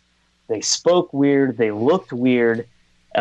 He wrote when Woody Dernberger got stopped in Parkersburg, West Virginia by a guy that he called himself Cold. He kept saying, "What time is it?" Or what in time? Where in time am I? And it was like the whole time aspect of it. Yep. And John Keel convinced himself that these people were interdimensional beings, and even the Mothman could have been this interdimensional being. Exactly, and even the Men in Black, who he wrote about, that came into the area, were the same thing, where they were fascinated with, like, a pen. They didn't know what a pen was, and asking just very strange questions. And that, you know, I always point people, there's the Mothman Prophecies movie with Richard Gere, which is a fictionalized telling of John Keel's book. And, you know, while most everything in the book was fictionalized heavily, they borrowed elements from it. And so as an homage to it, I highly recommend. I thought it was a great movie in detailing the spirit of what happened there, if not, you know, as a documentary. It was definitely a Hollywood film, but very creepy. And, again, you're right. These types of these entities, these beings, could be coming in from somewhere else, and that doesn't mean that they're spiritual. There's a lot of thought that they're flesh and blood people able to slip through whatever, if it's a different vibration, frequency, whatever, from one reality to another. You know, one of the best lines in that movie, I think, the Mothman Prophecies, because they believe that sometimes these people are of more higher intelligence. And Richard Gere, he plays, what's his name in the movie? John Klein. I believe his name is John Klein. Yeah, it was a playoff of John Keel, yes. Yeah. And he goes and sees that one professor in the city, and he says, "What do they want? Why are they here?" And the guy says, "Do you explain your existence to a cockroach?" And to me, that is a very strong line, because, like, you don't walk over ants and stuff like that and say, "Hey, this is why I'm here. This is what I'm doing today." You know what I mean? You just keep on going. So I always thought that was a really cool way to look at it. That is a strong statement, isn't it? Yeah. When you think about it, I've never seen this movie. Oh, it came out about 10 years ago, 10, 12 years ago, maybe even longer. It might even be a lot longer than that. Early 2000s. With Richard Gere, and but it's, you know, and it's set in modern day, but it's going over the events, a lot of the similar events that happened back in the 1960s in Point Pleasant, West Virginia, where people quote unquote saw the Mothman. But you know, the Mothman was a very small part of the. You're talking about the Mothman. This sort of phenomenon has been seen all over the world. Yes. Yeah. Not just in America. You know, we've got Air Owl Man here. And whatever I saw that night when I came out my bedroom, through the window on the hall, flying across the fields, definitely was not a owl or anything like that. It was like, oh God, it was like a man with his legs out the back, literally flying across the fields. Huh. I told you about that, didn't I, Mark? I think you did, yes. But did the man or whatever it is, did it look like a person, or did it look like it had on equipment, or what? No, it looked like it had these wings like an owl, that it was moving these wings, and then it was soaring sort of thing. You know, it stopped moving the wings and just kind of glide. But it was like Superman's body. I can't explain it. But even now, after seeing that all those years ago, if I get up in the middle of the night and I walk out there, I look straight through that window across those fields. Never seen it since. I have never seen it since. But Owlman is meant to exist over here in the UK. And if it was, you know, this was not an animal owl. Even though we get some big ones, not as big as this, no way. And you know, so if anything, I would say it was Owl Man. Well, and you know, that goes with the other quote unquote flying humanoids that have been reported. You know, not only in North America and in the UK and South America, in Asia, people have seen. There's even some film and video of these human-looking things flying through the air. And, you know, again, it's one of those, what are they? They're not traditional UFOs. It's unidentified flying object, yeah, but it looks alive. It looks like a creature or a person or God knows. This was gigantic. What was that, Brandon? There's one place in the United States, I don't know if you've ever heard of it, it's called Skinwalker Ranch. Oh, yeah. And they had, like, you know, they have a slew of everything they see. They see ghosts. They see, like, glowing lights in the sky. They see weird people. They see, like skinwalkers, like mystical beasts that are like wolves almost. They see weird birds and that kind of thing. One guy, actually, I think it was the first ranch owner who lived there. They actually seen... At nighttime, they were walking the property. They actually seen a hole in the sky that looked like they were looking into the daytime sky through this hole in the night sky. And it's like, what the heck is that? I mean, that's just not something you pull out of your ass. Well, they watched a craft fly through that too. Yeah, they did. So, you know, again, it's a portal opening up from one reality to another. And you know, the Skinwalker Ranch. In fact, there's a new documentary that just came out, and you can get it, I think, on iTunes and Amazon. I gotta get it. I gotta watch it. That's based on the George Knapp Colm Kelleher book, Hunt for the Skinwalker. It's a new documentary talking about all that, so I've got to see it. But I've always loved the book and been fascinated with that area. But you know, there seem to be hot spots, as I call them, around the world where all sorts of high strangeness activity happen. In Massachusetts, they have the Bridgewater Triangle. There's the Hayabachu Forest in Romania, and there's even a friend of ours, John Edmond, down in outside of Phoenix with his Stardust Ranch, where he's. There's Glen and Ty as well. Well, yeah, there's your house too. Between the ghosts on the inside, the Trey Moore on the outside, and the UFO highway flying down your valley. Yeah, all here. Yep. It's so there are places around the planet that just seem to have these hot spots of activity, and yet, you know, our modern science, we ignore it. They don't want to deal with it. They don't want to acknowledge it. They don't want to study it. And so it's always left to the fringe, and that's why we do what we do, because nobody else is out there seriously investigating it and trying to have better understanding of what it is we're dealing with. So, Brandon, what are some of the other cases that you have worked on that, or experiences that you've had? Anything that really stands out for you? I worked on this case a couple of years ago. It actually ended up on a show called Paranormal Survivor. It's on Destination America.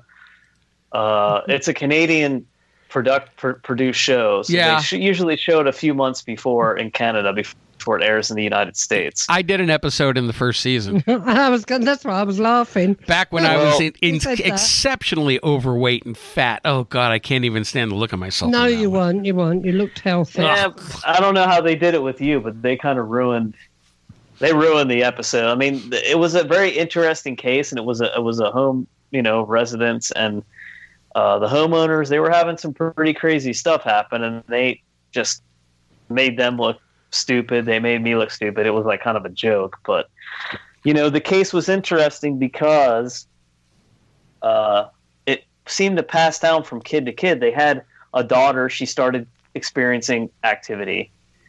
She seen this woman climb out from underneath her mom's bed, and was like, she looked like almost like the chick who crawled out of the well in the movie The Ring. Her hair was all like wet and nappy and gross looking, and she looked like she was soaking wet. And she said this woman had a name, and the woman's name was Jackalia. I was like, that's kind of, this kid's a 3-year-old kid. That's kind of weird for a 3-year-old kid to be making up, And when I do private residence cases, I'm very skeptical. I'm very like straightforward and trying to find the alternate reason why this could be happening. Like I said, I'm an electrician by trade, so I know when somebody says my lights are flickering on and off, there's a whole bunch of things I can check to make sure that it's not something, a natural phenomenon. Yeah. Remedy. What I was going to say is, do you check the geography of the area, the history of the area, and everything?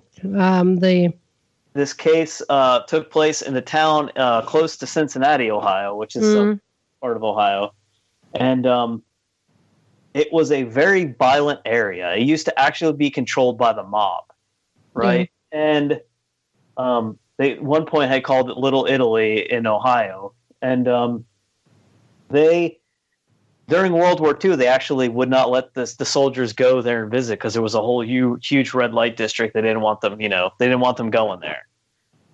So in the early 1900s, there ended up being a huge flood in this area.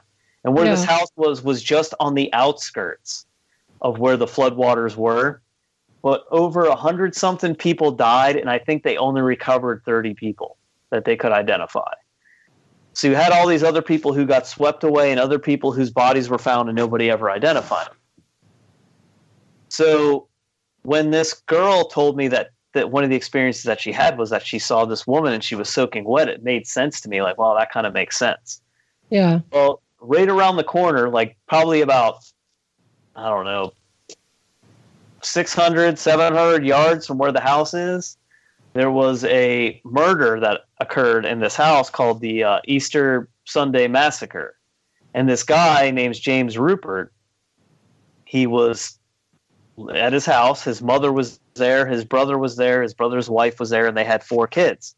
Mm-hmm. And for some reason, a fight ensued, and he went upstairs and whatever. To give you a little backstory, this family, his sister-in-law used to be his girlfriend, so he was probably a little disgruntled from that too, because his brother married his ex-girlfriend. So this guy goes upstairs and he's pacing around trying to figure out what he's going to do. He comes down, shoots his mother in the face point blank, shoots his brother's wife, then kills all these kids, then goes back upstairs, empties the gun, calls the police and say, "Hey, I just killed my family, come get me." So they arrested this guy, and, he brutally slaughtered his whole family on Easter Sunday. So that happened in that neighborhood too. So it was this whole slew of all this activity going on. But the kids were being constantly messed with to the point where they weren't even sleeping in their beds anymore. The family was downstairs all sleeping together in the living room. So they,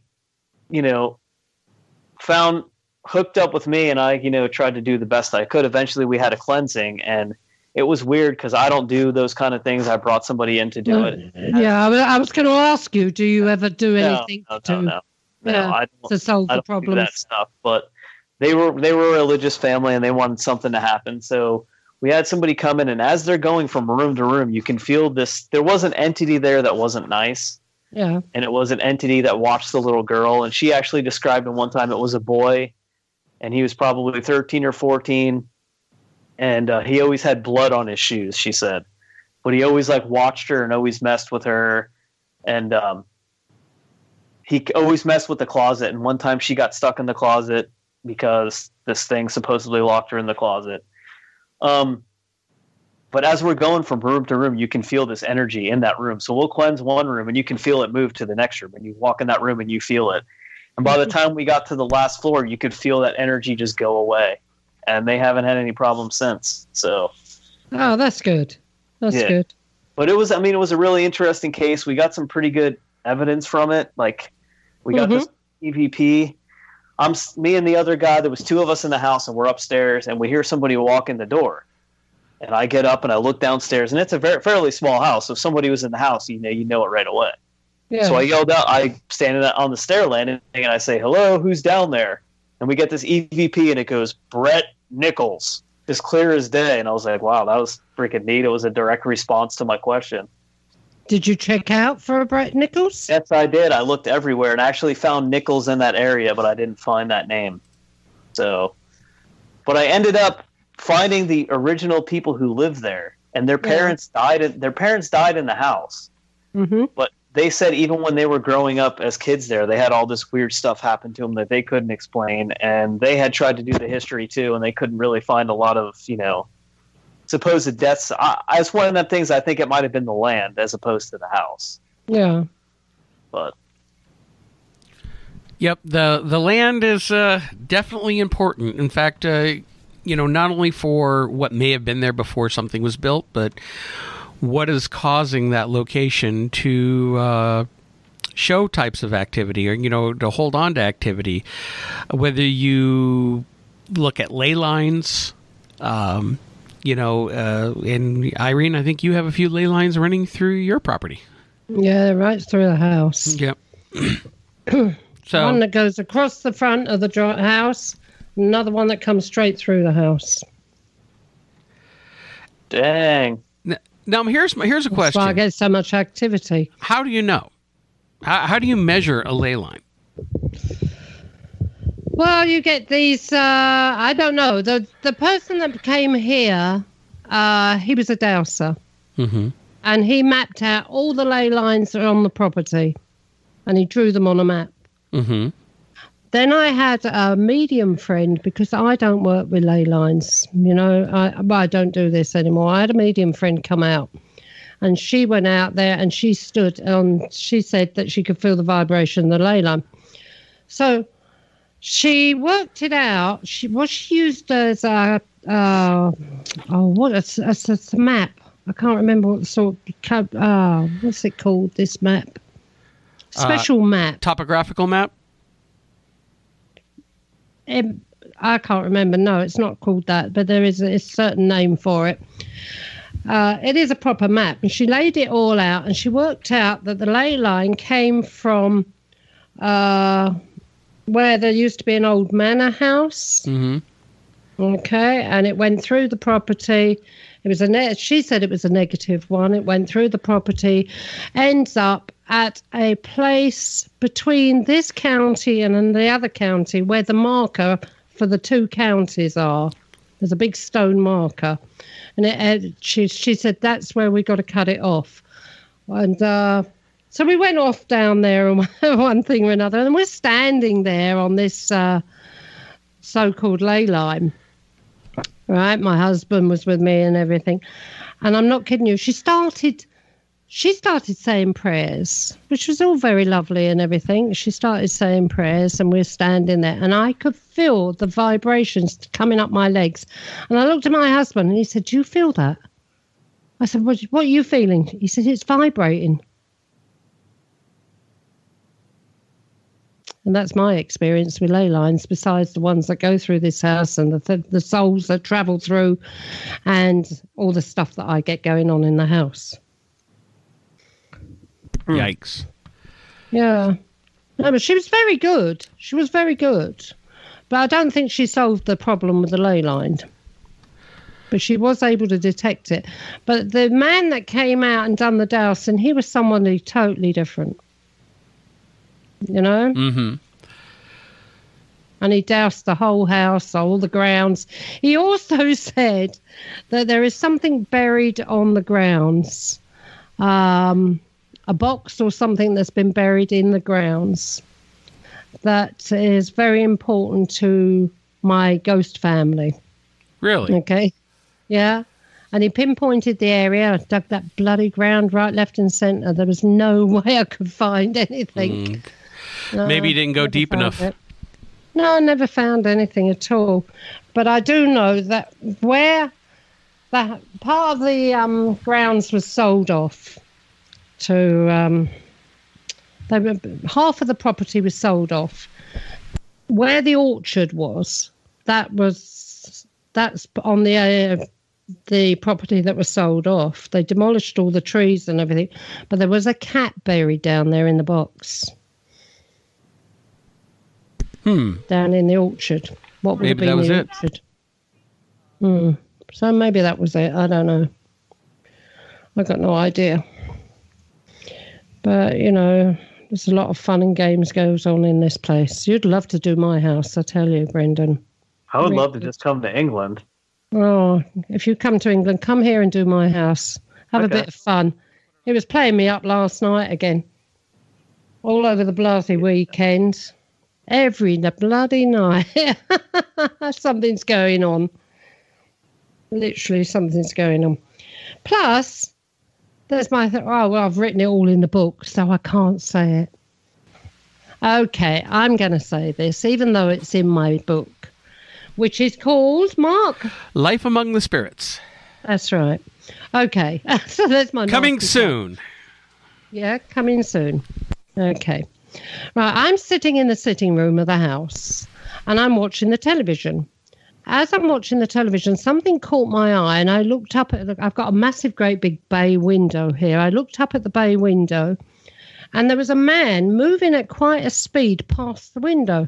So I dived up off the sofa, ran across the room to look out the window. By then he'd got to the end of my drive where I've got these big wrought iron gates. He put his hand on the latch to open the gate and disappeared in front of my eyes.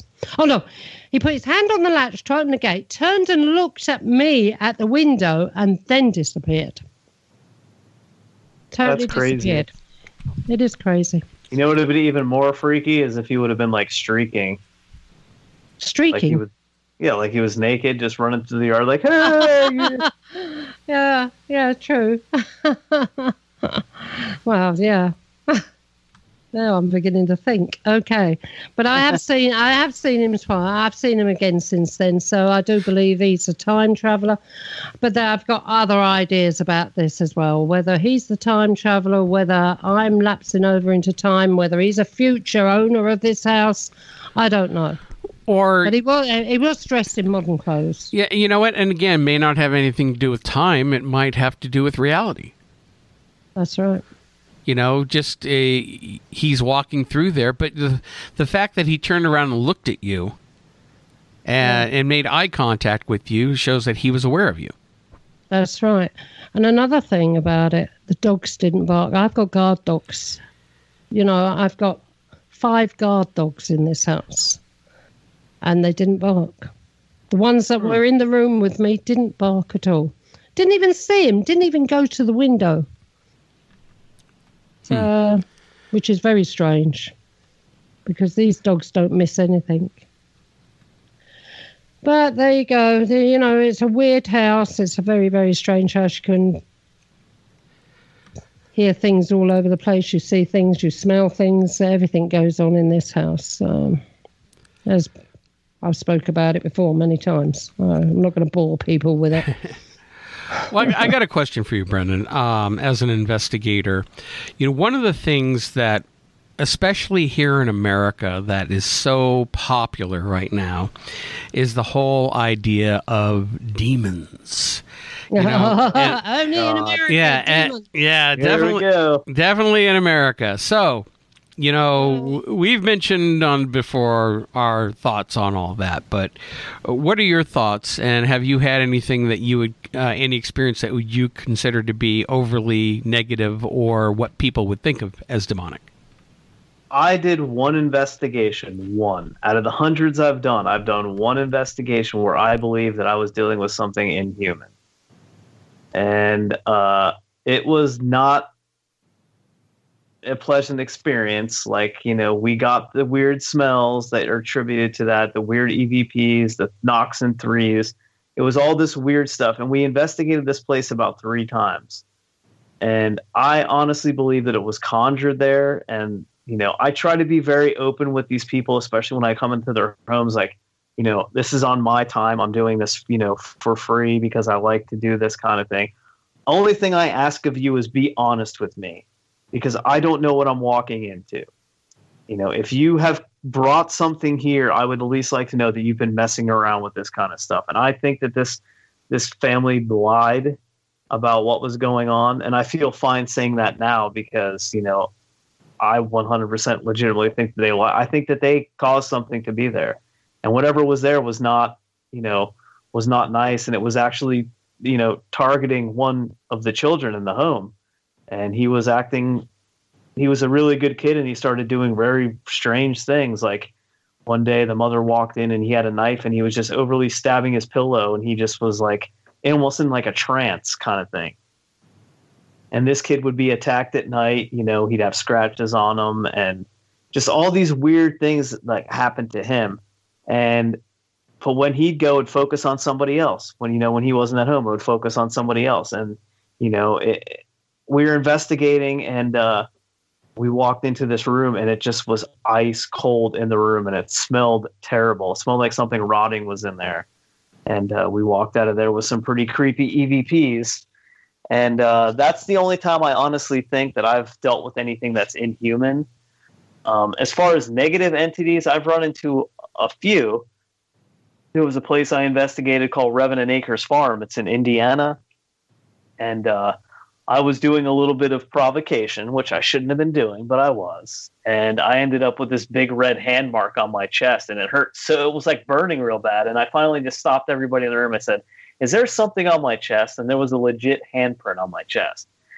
But the whole vibe of that house, just even the stuff coming through like the Geo box and the Andres box that we were using, just was like dropping F-bombs, calling us names. Like it wasn't nice, whatever was there. But demons, man, there's a certain show that you mentioned earlier that is obsessed with demons, and you can't go to every investigation and find a demon. I just don't think that happens unless you're bringing it with you. Well, and what is a demon? I mean, if people will label anything negative as a demon when they don't really know. And exactly. We don't know what we're dealing with. And people will either, for comfort reasons, refer back to religious references or religious beliefs. But, you know, the fact is sometimes we don't know what we're dealing with. And, you know, also Americans are obsessed with these types of movies and like the Conjuring series and now the Nun and, you know, boring to me. This is what we were saying earlier on, you know, and in America, it's all demons. Over here, you get people phone up. They don't turn around and say, oh, I've got a demon in my house. What they say is, something strange is going on in my house. I think I've got a ghost. Yeah. You know? Over here, people think of it as ghosts. Over there, everything's a demon. Because, well, I mean, stop me if I'm wrong. What is a demon? Demon is a man-made word. Well, stop me if I'm wrong, but isn't like over there in Europe, I mean, it's thousands of years old, whereas America, you know, we've only had history for the last like 300 years, you know what I mean? And yeah. So I think it's culturally acceptable over there, isn't it, to like talk about ghosts and that kind of thing, whereas over here it seems more like it's a fanatical thing, like, oh yeah, we can make money off the haunting in this TV show and make everything, you know, demons and scary and Hollywood. And yeah, you're right. People live with it over here. They, you know, they don't make a big deal of being haunted unless it's really affecting a member of the family or their animals. Otherwise, people just live with it. I can go past no end of houses up here on this street that have problems, but the people just live with it. They make no difference. I've got, 3 resident ghosts in this house, and I wouldn't be without them. I really wouldn't. They are lovely, absolutely fantastic, and they're fantastic to be with, although I do get something bad. Oh, and that's what I wanted to say to you. You said earlier on when you were talking about demons, it smelled like a dead body rotting, yeah? Yeah. Just recently, as I mentioned earlier on, I get things passed through the house. And just recently, I've been plagued with something. I was telling Mark about it today. That smells like a dead body and earth. Yeah, that's... And this bastard, excuse the language, everyone, about 3 o'clock in the morning, it will breathe all over me. It will wake me up. It is so choking. The smell is so choking. And it's just there in my face while I'm laying in bed. And I just have to turn around and tell it, F off. But I use the word. Are you sure just Brian didn't forget to brush his teeth that night? No, I tell you, it's like a decaying corpse. But it's mixed with the smell of earth. Dirt. I mean, is that something new that's started happening, or has that happened for like years and years and years? No, it's recently started happening. It doesn't worry me, Yeah. It's just so bloody aggravating when you're trying to sleep and you've got to blooming hold your nose because this smell is so wretched and it's getting down your throat. Yep. It sounds like you've had some things coming and going. Something transient might be coming through. The fact that it smells of decay and earth. Definitely earth. My gut instinct tells me it's some kind of nature entity. Possibly. No, this is evil. This is evil, Mark. Well, you can I'm feel it. not saying it's good. The energy of it. Yeah, not saying it's good. I mean, it could be very nasty, but the because of the decay smell and the earth, what does that remind you of? A body rotting in the earth. It's the earth itself. Sounds like Gollum from Lord of the Rings. Yeah, or my ex. Whew. But anyway, oh God, don't get me going there. Yeah, I mean, it's nasty, whatever it is. It's trying to, pick on you or get your attention in whatever way. Well, it doesn't get my attention. The only attention it gets from me is the hand up in the air, F off. Yep. That's all it gets. Yep. But it's all right. If you hear me making funny noises, people, I'm sorry, but I'm stuck in a green gauge. What? Green gauge. Explain that for, normal people. I'm sucking on a green gauge, sweetie. Okay. Brandon, do you know what a green gauge is? It's a plum, but it's a green plum. Oh. Well, that's a new one on me. Yeah, me too. Yeah. Oh, they're beautiful. Well, isn't it funny, Brandon, how the English don't know how to speak English? You ever notice that? Well, actually, my uncle, he actually worked for Barclays Bank for years, and he was in the Manhattan branch, and he moved to England, and he actually married a woman from Poole, and she'll come up, when she first came over, she would talk to me, and I'd just be like so fascinated, because she had like the most proper, like, the rain in Spain falls, Spain, like the most like, like plum in the mouth, voice. Plum in the mouth, British aristocracy. Yeah, and she like, I just love to hear her talk, but she would go over all them words, and I'm like, yeah, I don't get it. Yeah, no, we do. I'm from South London, so I've got a South London accent.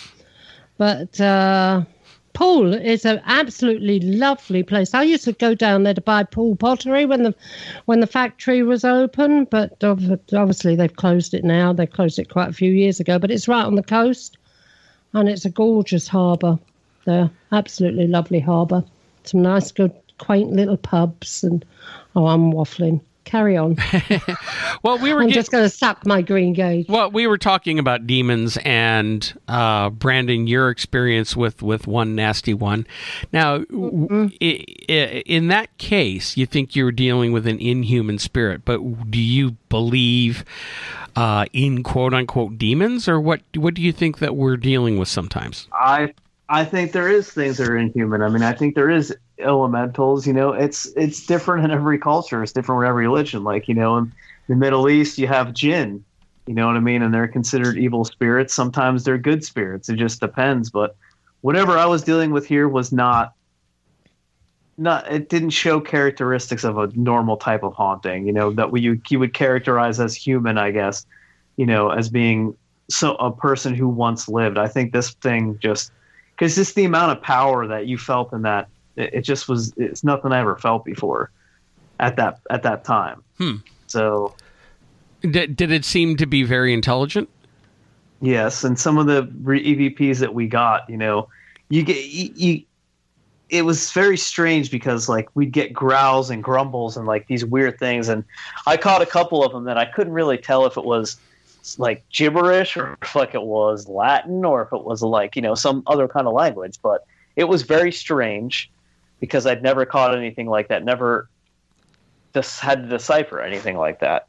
But we got one EVP and I had opened up a closet and I was looking inside the closet and a voice came over clear as day, a very nasty voice, said, "They are mine." And that's where it got concerning. When I heard that, that's when it got concerning for me because I'm like, I don't know if I want to play this to them, but I feel like I have to. They have to hear it. But that's when I really started thinking, like, after the experiences, like, there's something here it's not good. It's definitely not good. And when I heard they're mine, like, I had to suggest to them, maybe you guys, like, need to see a priest or maybe, you need to see whatever your denomination is to, like, try to either bless yourselves or bless your home or something. They never ever owned up to messing around with anything? No, but there was stuff hanging around the house that, made me believe there was some kind of... Gave it away, yeah. Yeah, something else going on. Yeah. But don't you hate the growlers and the sighs? Oh, yeah. God, yeah. I've never gotten a lot of growls. Never had growls? No. What about sighs and hisses? Hisses. I've gotten a hiss a couple of times. But yeah, how often would you say compared to actual EVPs, which you don't hearing disembodied sounds? How often? Yeah. I mean, I hear them a ton when I'm at Madison Seminary, just because, if I go there, I'm usually there for 3 or 4 days. And, you just walk in on people having conversations. It's weird. But when I'm in the middle of like some haunted hospital or something like that, and I'm walking down the hallway and I hear like a hey or a get out of here, you know what I mean? Like it's few and far between, and it can be the highlight of your whole night. Well, actually, a story about Pennhurst. We were in one of the buildings at Pennhurst that was predominantly a children's building. I think it was the Mayflower. And we're upstairs on the second floor, and we keep thinking we see a shadow walking back and forth across the hallway. So we're sitting there looking, we're asking questions, and all of a sudden we hear a wooden, like an old cart with like wooden wheels come rolling down the hallway. And you hear the squeak of the metal, and it stops, and at the end of the hallway, it's further down the hallway than where we are. But I was like, that was a freaking cart. Did you guys hear that? And then all of a sudden, so one of the girls goes, "Hey," and no shit, like 3 seconds later, a little kid's voice goes, "Hey," and we all jumped because we were like, "Oh my God." But you felt the whole energy in that hallway shift right before that happened. It was very weird, almost like ear popping stuff. Wow. And we got that disembodied voice, and it was like the highlight of our night because it was like on command. Like we said, "Hey," it responded back with "Hey," Nuts. So you hear AVPs quite a lot then? Yeah, disembodied voices, yeah. Yeah, AVPs. I mean, I've heard a cat meowing when there was no cat. at a location where they had a cat that had died the year before. Even at Rolling Hills, I'd heard voices down a hallway once. In fact, we had just got there. We hadn't even started setting up our equipment yet, and I heard voices down a hallway. Pretty wild stuff. We got about 5 minutes left in the show, and there's something that you talked about, some equipment you used earlier, and there's something I've got to ask because I've never personally used one, and I don't know the mechanics behind it. But you, as an electrical person, can tell me about the Geovox, because to me, I've seen the Geovox in action at certain television shows where they use it. And it seems like it's picking up a lot of crap that can, and sometimes even in the shows, I think I hear a voice or something that they ignore, then they hear something that I can't hear. There's so much noise and stuff coming through it. How does this thing work? And I mean, and how do you know that you're not picking up radio stations? How I've always done it, well, first of all, how it works, it's basically like a spirit box, but it's filtering out all that white noise. So all you're getting is the voice, okay? And you can set it up like a geo or a spirit box too, where you can play this stuff backwards, but it's basically scanning through these frequencies, right? At such a rate that you shouldn't be picking up a voice from a radio station, say. You shouldn't be picking up a complete DJ saying a complete sentence that's from the radio. It's because it's going over these channels so fast. And basically, I always do, we have Pandora recorders, that's what we call them. They're really expensive recorders you see, but they're like the older ones, the Panasonics. Right. And we do what's called an intelligence test. So I will try to say a word and have this, whatever's there, repeat the word. And I've had it happen on quite a few occasions. And you usually try to use a word with heavy phonetics, you know what I mean? Like banana or something like that. Something that you know definitively is coming back through that box. But I've had a lot of success with these geo boxes, like I said, because you will hear the same voices time and time again, all the different places you go. You know, you can go from one end of the country to another. You're not going to be picking up the same radio station with the same exact voice, you know what I mean? And we've had intelligent voices come through, even say our names like, hello, Brendan, you know? And it's just, I don't know how they, you know, if it's something actually tapping through or we're picking up a frequency from another dimension, I don't know. But there has been intelligent responses on these devices, and they're pretty neat. I mean, they're pretty neat devices. That's the one I haven't played with yet. I've been very skeptical about it. I mean, I'm a little more old school, I guess, in terms of regular audio, video recordings. That's how I am too. I like that better. But for me, if I'm going to start playing with things, I've been recently experimenting the last year or so playing with, the SLS camera, Xbox camera with the mapping. Which is interesting, and of course shooting thermal. And ever since FLIR came out with a new affordable FLIR 1 that'll attach right to your cell phone or tablet, that thing is phenomenal and very inexpensive, and comes in handy for shooting. So I'll experiment with a lot of that, but I still go tried and true with my feelings, how my body feels in a location, if I hear anything, and then, reviewing the audio and video later.